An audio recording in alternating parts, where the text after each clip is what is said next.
नमस्कार, आप देख रहे हैं जनखबर। खबर देहरादून से है। अवधि सत्र को लेकर कांग्रेस प्रदेश अध्यक्ष प्रीतम सिंह ने पत्रकारों से बातचीत में कहा कि नेता प्रतिपक्ष कांग्रेस इंदिरा हृदयेश विधानमंडल दल की बैठक आहूत करने का काम करेंगी और उस पर चर्चा होगी कि सरकार केंद्रीय सत्र में हाउस के अंदर किस तरीके से एक्ट करेगी।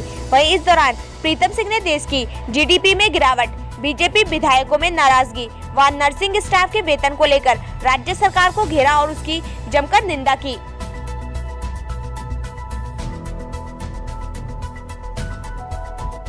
जीडीपी में जिस तरीके से गिरावट आई है -24%, तो आप समझ सकते हैं कि देश जो है अर्थव्यवस्था के मामले में किस रास्ते से गुजर रहा है।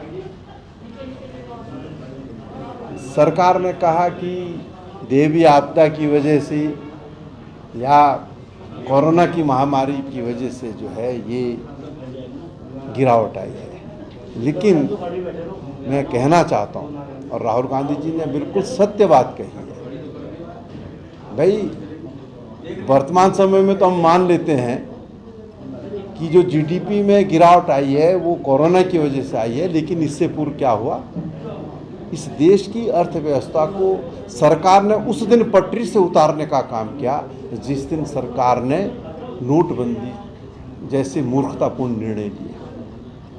और उसके बाद ये निर्णय करने के बाद तो ये तो करा नोटबंदी, ऊपर से जो है जिस तरीके से ये लागू किया गया हमारे यहाँ जीएसटी, उसका परिणाम है।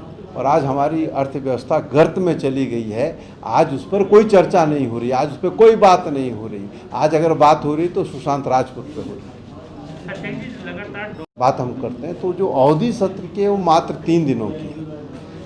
नेता प्रतिपक्ष निश्चित रूप से कांग्रेस विधानमंडल दल की बैठक आहूत करने का काम करेंगे और उस पर चर्चा होगी कि इन 3 दिन के सत्र में सरकार किस तरीके से हाउस के अंदर एक्ट करेगी। तो अभी विधायक नाराज चल रहे हैं। मैंने वही कहा ना कि अब ये बात कोई मैं तय कर दूँ, ऐसा नहीं है। तो नेता प्रतिपक्ष जब विधायकों की बैठक आहूत करेंगी, सब विधायक उसमें मौजूद रहेंगे, सब अपनी अपनी बातें कहेंगे, तदनुसार जो है हाउस की रणनीति बनती है। स्वाभाविक बात है कि विधायकों में कसमसाहट है और इससे पता चलता है कि राज्य के अंदर जो सरकार चल रही है वो किस रास्ते पर चल रही है।